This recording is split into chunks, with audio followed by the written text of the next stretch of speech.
Hola, hi. Today let's talk about silliness as an antidote to perfectionism. I think that most of us don't allow ourselves to goof around anymore or to be silly. I don't know, maybe we think we need to be professional and it holds us back. I sometimes think that all of us have a part that wants to have things to be very perfect or as best as possible, and it often keeps us from not only showing up, but it also keeps us from having fun. And when we have fun, that's what is often transported towards other people.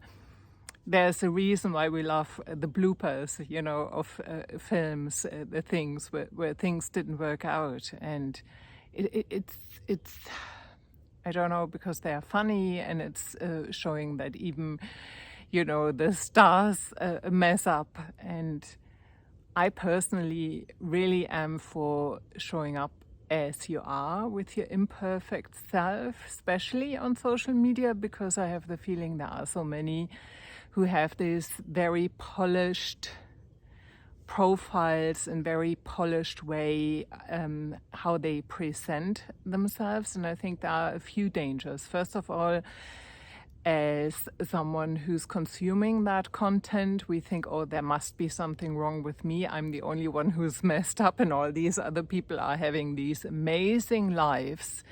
And the other big danger I see is if you are creating content yourself and you're portraying this perfect image, there's this huge gap between how you really feel and the image you're portraying, where everything is appears like the picture perfect life cut out from a magazine or something like that. And yeah, I think that it's kind of then you're negotiating that gap all of the time. And I personally, for me, that would be just too much, having to live up to the image I'm portraying. I have many days, also due to my chronic health issues, where I'm not feeling well. I have days where I feel anxious.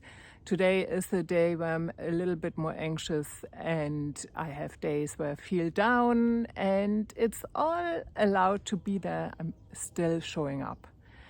And so let me get back to the silliness, because I think, silliness in a way is underrated because it's the senselessness of playfulness in a way. We are just doing something silly like the pineapple series I've been doing with a friend of mine. Some of you might have seen. I posted it mainly on Instagram, but I will post a link in my description.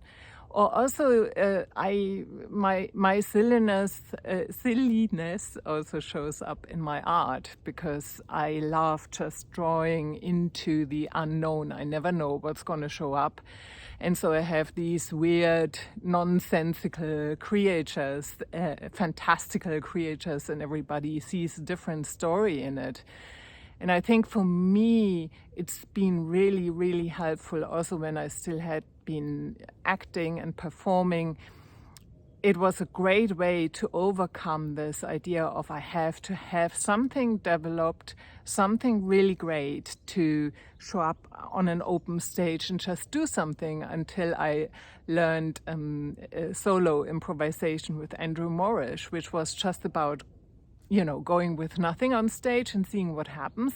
And there are some tools for this, but that was so freeing for me.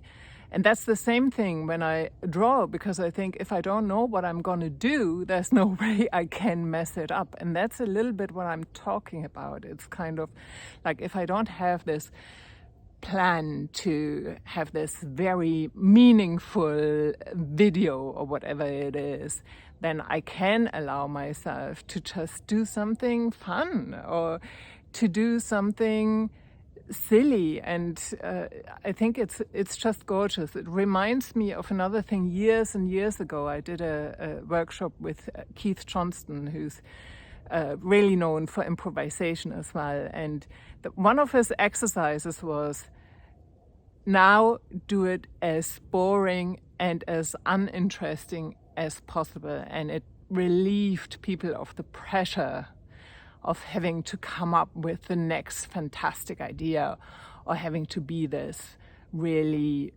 great performer. And it's all these supposed tos, and they kind of keep us away from being in the flow. So I am here to promote silliness. And yes, I mean, have the courage to make a fool out of yourself. Don't take yourself so seriously. It can be so freeing, and just to, laugh for no reason with a friend, or just do something stupid. So, here's my dare for you. I want you to do something silly and then share it with someone, even if it's just a friend. And also, I would love to know and hear from you, what has been the latest silly thing you've been doing? Mine was the pineapple, the pineapple meditation. Okay, and also, if you like to check out my silly art, I will, or nonsensical, fantastical art, I will put a link for fineartamerica.com, where you can also get prints. That's it. That was Anja Kersten, life coach and artist. Take good care. Bye-bye.